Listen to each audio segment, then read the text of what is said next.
Hello दोस्तों, good evening. कैसे हो? आयंस स्टडी में आपका स्वागत है। मैं पाटिल मैम। हम पढ़ रहे थे दोस्तों वर्ग एक पॉलिटिकल साइंस में पढ़ रहे थे अपन आधुनिक भारतीय पाश्चात्य विचारक में मैकियावेली पढ़ रहे थे। तो कल हमने थोड़ा समझ लिया था, आज और थोड़ा पढ़ लेंगे आगे। तो आप देखते हैं मैकियावेली। अब लिखेंगे जन्म। जन्म वगैरह हमने कल पढ़ लिए थे। जन्म कब हुआ था? मैकियावेली का जन्म 3 मई 1469 इटली के फ्लोरेंस में। इटली के फ्लोरेंस शहर में, इटली के फ्लोरेंस में। और मृत्यु कब हुई थी? मृत्यु हुई थी 1527 इटली के फ्लोरेंस में ही। इटली के फ्लोरेंस में ही। तो अपन पढ़ेंगे आधुनिक भारतीय राजनीति पाश्चात्य विचारक मैकियावेली महान दार्शनिक विचारक जो यूरोप का है। इनका जन्म कब हुआ? इटली के फ्लोरेंस में 3 मई 1469 को इटली के फ्लोरेंस नामक प्रांत में हुआ। और मृत्यु कब हुई? 58 साल की उम्र में मृत्यु हुई 1527 में इटली के फ्लोरेंस शहर में।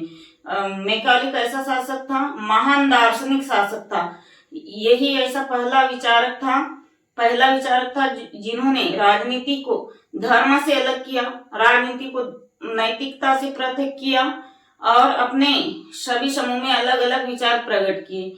मैकियावेली ऐसा पहला दार्शनिक विचारक था जिन्होंने राज्य के पुनर्जागरण की बात कही थी। राज्य के लिए पुनर्जागरण की बात कही और राज्य को शक्तिशाली बनाकर राज्य का एकीकरण करना चाहता था। तो हम देखते हैं आगे।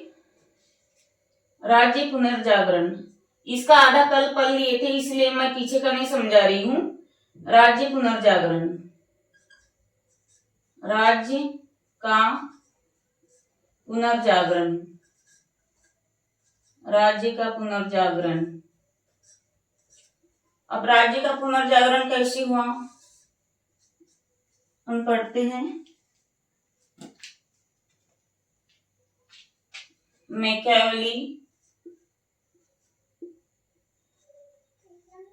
मैकियावेली यूरोप का महान दार्शनिक शासक था। मैकियावेली यूरोप का महान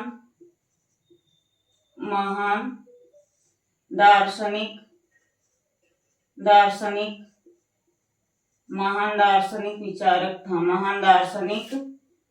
विचारक था। उस टाइम क्या है, इटली में उस समय इटली में पुनर्जागरण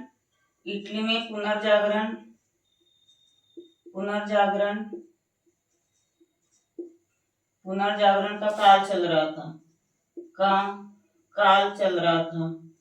तभी वहां कौन गया? इटली में। तभी वहां मैकियावेली पहुंचा।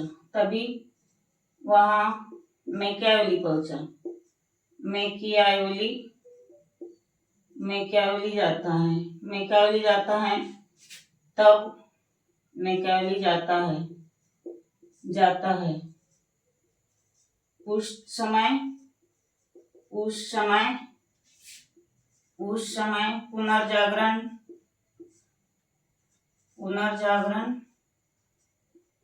पुनर्जागरण शुरू हो जाता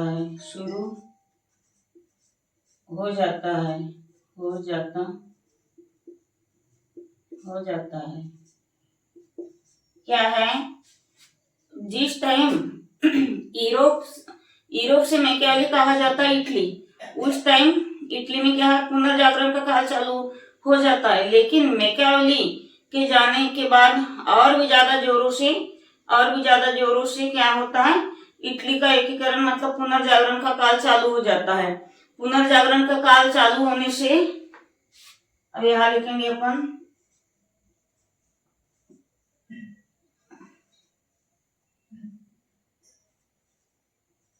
पुनर्जागरण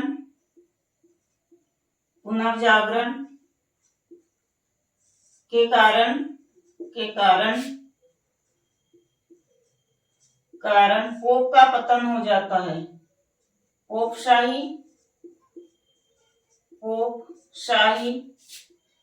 पोपशाही का पतन हो जाता है।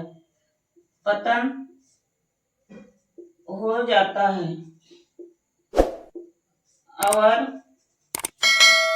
पोपशाही का पतन हो जाता है और इटली में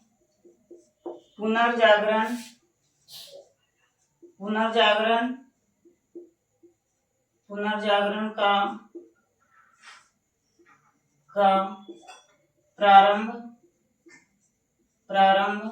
बहुत जोरों से चलता है। बहुत जोरों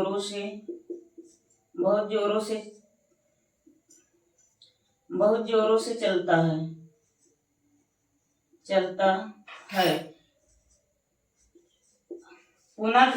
पुनर्जागरण के काल चालू होने से क्या है, पोपशाही का अंत हो जाता है, जिस कारण पुनर्जागरण का काल और भी ज्यादा जोरों से चलता है। और इटली की जनता क्या करती है,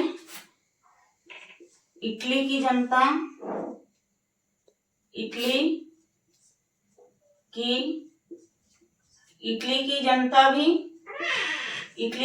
जनता भी अपनी कमर कस लेती है। मतलब अपने लक्ष्य को पूरा करने के लिए दृढ़ निश्चय लेती है। मतलब दृढ़ निश्चय लेते, पूरा करने के लिए क्या है, पूरा करने के लिए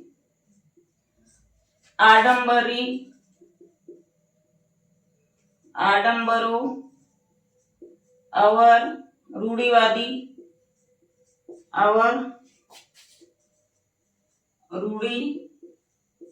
रूढ़िवादी का त्याग करते हैं। रूढ़िवादी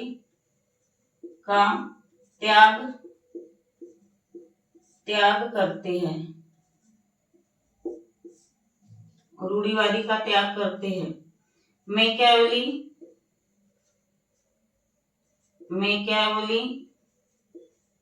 का महान विचार क्या था, इटली को शक्तिशाली राज्य बनाना। इटली को शक्तिशाली राज्य बनाना।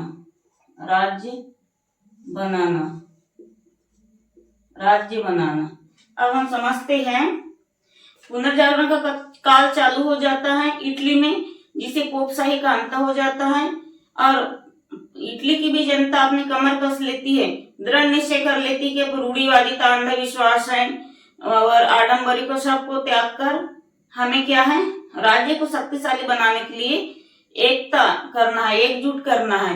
मैकियावेली के विचारों से वो भी प्रभावित हो जाते हैं मैकियावेली की तरफ से कि हम भी तुम्हारा साथ देंगे, इस टाइप से। और क्या है, मैकियावेली का महान विचार था कि मैं अपने राज्य को, इटली को स्वतंत्र रूप से शक्तिशाली बनाऊं। अब आगे देखते हैं,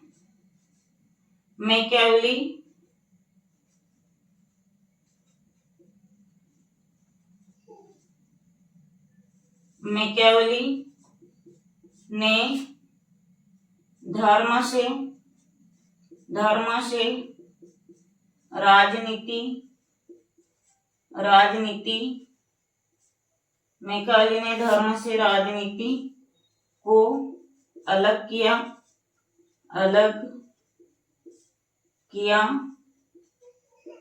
तथा मैकाले ने राजनीति को धर्म से अलग किया तथा नैतिकता को भी राजनीति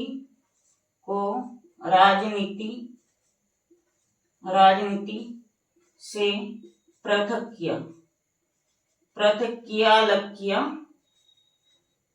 किया। मैकियावेली ही ऐसा पहला विचारक था जिन्होंने राजनीति को धर्म से अलग किया, राजनीति को नैतिकता से अलग किया, राजनीति को एक वैज्ञानिक दृष्टिकोण की संज्ञा मानी है। इतना आ गया दोस्तों समझ में, स्क्रीनशॉट ले लीजिए।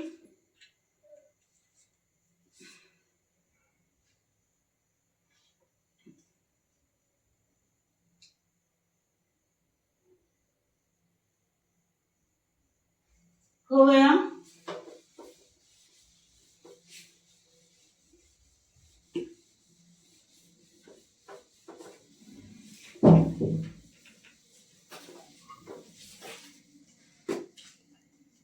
अब अपन देखते हैं थोड़ा रचनाएं मैकियावेली की। एक कल भी समझाई थी रचनाएं मैंने, एक बार याद करा देती हूँ। पहला है द प्रिंस, दूसरा है the art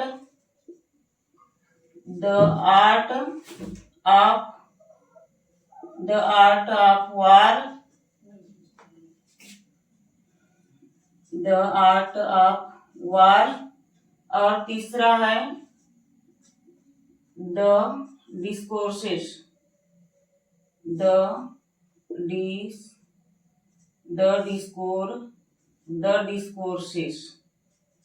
the art of war, the Prince, the discourses.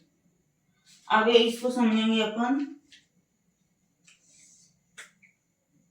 ये हमने कल समझ लिया था दोस्तों, इसलिए लिखा नहीं रही। द प्रिंस में कहा है मैकियावेली ने कि जनता को राज्य के प्रति क्या स्वार्थी नहीं, जनता राज्य के प्रति स्वार्थी होती है। जनता मानव स्वभाव कैसा होता है, स्वार्थी, लालची, झगड़ालू, इसमें द प्रिंस में कहा है। और द डिस्कोर्सेस में क्या कहा है, मानव स्वभाव स्वार्थी होता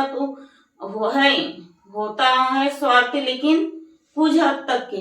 जैसे अपने को किसी का अपना कार्य सिद्ध करना है तो हम अगले इंसान से कब तक के बने रहेंगे, जब तक कि हमारा काम न निकल जाए।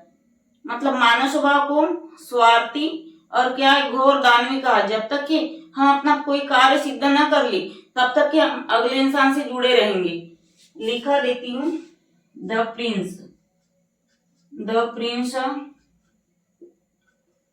प्रिंस में लिखा है मानव स्वभाव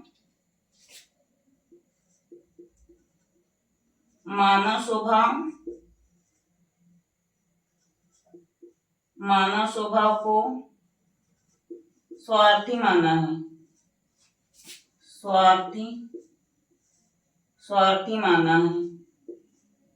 स्वार्थी माना है। और द डिस्कोर्सेस में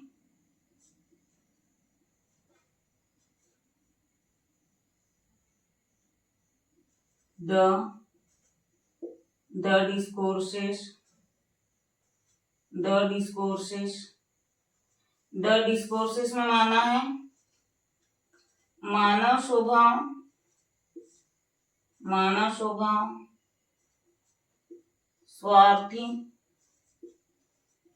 स्वार्थी होने के साथ साथ, मानव स्वभाव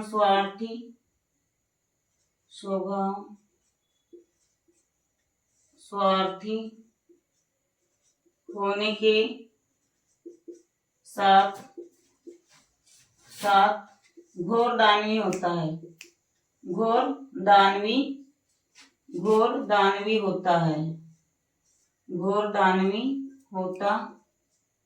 है। मानव स्वभाव स्वार्थी होने के साथ साथ घोर दानवी होता है। अब दोस्तों अपन आगे का कल देखेंगे ठीक है, स्क्रीनशॉट ले लीजिए, लाइक वाइक कर लिया करिए और सब्सक्राइब करिए। ठीक है दोस्तों, धन्यवाद, जय हिंद।